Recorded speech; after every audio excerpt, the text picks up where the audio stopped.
Hello friends, कैसे हैं आप सब। मैं आपका अपना मित्र एडवोकेट एस मिश्रा लीगल दर्पण चैनल में स्वागत करता हूं। फ्रेंड्स, आज मैं बात करने वाला हूं कि कोर्ट में जो केस ज्यादा लंबी चलती है, कोर्ट में जो केस में तारीख पे तारीख लगता है, उसके बारे में सुप्रीम कोर्ट का क्या डायरेक्शन है, सुप्रीम कोर्ट क्या कहती है इसके लिए कि केस को जल्दी से जल्दी खत्म करो और तारीख पे तारीख केस में ना लगाओ।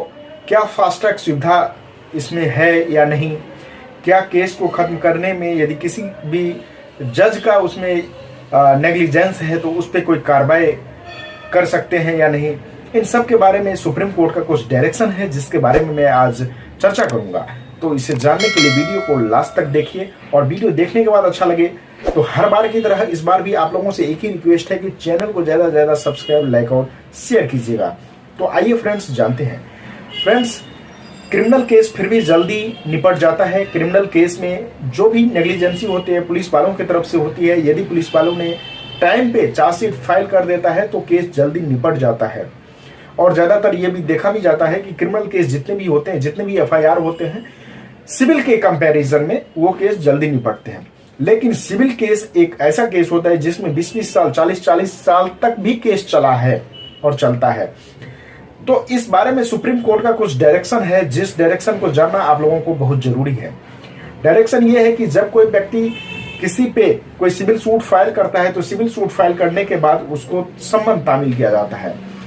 सम्मन तामील के दशा में देखा जाता है कि यदि डिफेंडेंट एक है तब तो जल्दी सम्मन तामील हो जाता है, लेकिन यदि कई डिफेंडेंट हैं तो उसमें सम्मन तामील होने में भी कई साल लग जाते हैं। यदि सम्मन का सर्विस होना बहुत जरूरी होता है किसी भी सिविल केस में, क्योंकि सम्मन सर्विस नहीं होगा तो पार्टी जब तक आएगा नहीं तो फिर मैटर आगे बढ़ेगा नहीं।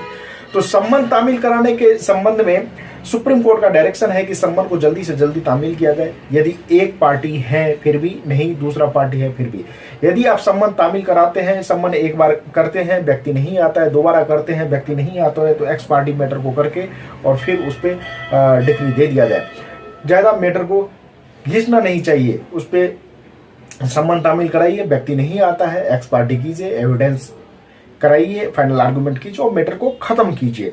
दूसरी बात आती है कि सम्मन तामील यदि हो गया व्यक्ति पे और फिर वो WS फाइल करते हैं, रिटन स्टेटमेंट फाइल करते हैं। रिटन स्टेटमेंट फाइल करने के लिए CPC में रूल है कि कानून है कि आप 30 दिन के अंदर अपना WS फाइल करेंगे। WS कहने का मतलब कि जो वादी जो है अपना जो वाद तैयार करके केस करते हैं, सूट फाइल करते हैं, तो उसका जवाब जो प्रतिवादी देता है, जब उसको सम्मन तामील होता है तो सम्मन तामील होने के बाद वो प्लेंट की कॉपी भी उसको जाता है, तो वो उसका जवाब लेके आता है, या जवाब लेके नहीं आता है तो कोर्ट में पेश होता है और फिर कोर्ट के द्वारा ये डायरेक्शन दिया जाता है कि आप 30 दिन के अंदर इसको फाइल करें। लेकिन कई बार ऐसा देखा गया कि WS फाइल करने में ही वो कई दिन तक लगा लेते हैं, कोर्ट से टाइम लेते रहते हैं कि इस कारण बस मैं फाइल नहीं कर सका, मैं इतने दिन में फाइल कर दूंगा, और कोर्ट से टाइम मिल जाता है उसको।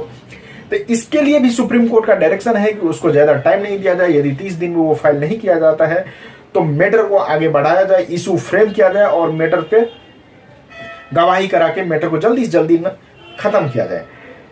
इसके बाद सुप्रीम कोर्ट का अगला डायरेक्शन है कि यदि कोई भी आपको लगता है कि कोई भी जज यदि मैटर को सही से नहीं ले रहा है, उनके जजों के कारण ही डेट पे डेट लग रहा है, तारीख पे तारीख लग रहा है, तो उस पे भी आप कार्रवाई कर सकते हैं। इसके लिए आपको एप्लीकेशन को देना पड़ता है हायर कोर्ट में कि इस मैटर को जल्दी से जल्दी निपटाया जाए, इस मैटर में बहुत डिले कर रहे हैं। लेकिन चलो, ये तो कहना सुप्रीम कोर्ट का जायज है, लेकिन सुप्रीम कोर्ट को इस चीज पे भी गौर करना चाहिए कि बहुत सारे मैटर ऐसे हैं जिनके लिए कोर्ट ही नहीं है। कोर्ट में यदि देखा जाए तो हाई कोर्ट में जितने जस्टिस होनी चाहिए उतने जस्टिस है नहीं वहां पे। लोअर कोर्ट में देखा जाए तो जितने जज होना चाहिए उतने जज है ही नहीं। कई कोर्ट वैकेंट है, तो कई कोर्ट में क्या है कि मैटर तो बहुत ज्यादा है, लेकिन मैटर ज्यादा होते हुए उतनी जज ही नहीं है कि वो मैटर को टेकअप कर सके, मैटर को ले सके, उस पर सुनवाई कर सके, जिसके कारण से लंबी डेट मिलती है और लंबी डेट के कारण तारीख पे तारीख लगती है। तो सुप्रीम कोर्ट को इस बात पे गौर करना चाहिए। एक समय था जब फास्ट ट्रैक कोर्ट आया भी था, लेकिन वो कुछ दिनों तक चला, फिर उसको बंद कर दिया गया। लेकिन फास्ट ट्रैक कोर्ट होने से बहुत सारे मैटर को जल्दी से जल्दी निपटाया जाता था। लेकिन अब सुप्रीम कोर्ट का ये भी डायरेक्शन है कि यदि कोई मैटर है कोर्ट में बहुत दिनों से चल रहा है तो चलने के कारणों को भी आपको, यदि आप उस पर एक्शन लेते हैं तो आपको बताना पड़ेगा। क्योंकि ये इसलिए मुद्दा आया, ये डायरेक्शन सुप्रीम कोर्ट ने ये इसलिए दिया क्योंकि एक केस ऐसा था जिसमें जो केस 30-40 साल से चल रहा था और सुप्रीम कोर्ट में इसके लिए वो व्यक्ति ने पिटीशन फाइल कर दिया और उस पर सुनवाई की गई, तब ये डायरेक्शन सुप्रीम कोर्ट का आया। कई कोर्ट में ऐसा है कि कोर्ट स्टाफ ही नहीं है। अब किसी भी कोर्ट की जो कैपेसिटी है, सुप्रीम कोर्ट कहता है कि एक कोर्ट इतने ही मैटर को ले और उस मैटर में जल्दी से जल्दी उसको निपटाने की कोशिश करे। लेकिन यदि कोर्ट ऐसा करे, यदि वो 100 मैटर या 50 मैटर भी डेली का लेते हैं तो एक केस में 6-6 महीना 7-7 महीना का डेट मिलेगा, फिर कैसे जल्दी मैटर निपटेगा। तो कहने का मतलब है कि तारीख पे तारीख मिलने का बहुत से कारण हो सकते हैं। जज के कारण भी हो सकते हैं कि जज ऐसे होते हैं जो सीरियसली वे में काम नहीं करना चाहते हैं, काम नहीं करते हैं और उसके कारण भी तारीख पे तारीख मिलती है। सबसे मेन मुद्दा ये है, सबसे मेन कारण ये होता है कि जितने केसेस हैं उतने जज नहीं है, उतने कोर्ट नहीं है, उतने कोर्ट स्टाफ नहीं है। सारा वैकेंसी खाली पड़ी है। कोर्ट में स्टाफ को भरना चाहिए, कोर्ट में उतनी कोर्ट बनाना चाहिए, उसमें जजों की नियुक्ति करना चाहिए। तो बहुत से कारण होते हैं जिनके कारण केस में तारीख पे तारीख लगती है। सुप्रीम कोर्ट ने तो डायरेक्शन दे दिया, लेकिन सुप्रीम कोर्ट को इन चीजों पे भी गौर करना चाहिए। तो फ्रेंड्स, तारीख पे तारीख कोर्ट में अब से ज्यादा नहीं लगेगा।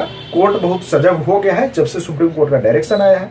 फिर भी तारीख पे तारीख लगने का मेन कारण यही होता है कि कोर्ट स्टाफ की भी कमी है, जजों की भी कमी है, कोर्ट रूम की भी कमी है। जितने केसेस पेंडिंग है उतने जज नहीं है उस पर सुनने के लिए, कोर्ट स्टाफ नहीं है उस फाइल को रखने के लिए, उस फाइल में काम करने के लिए। तो इन सब कारण से भी तारीख पे तारीख कोर्ट में लगती है। फ्रेंड्स, जानकारी कैसी लगी आप मुझे कमेंट करके जरूर बताइए। कोई कंफ्यूजन हो तो आप मुझे कमेंट कीजिए, मैं उसका रिप्लाई देने का कोशिश करूंगा।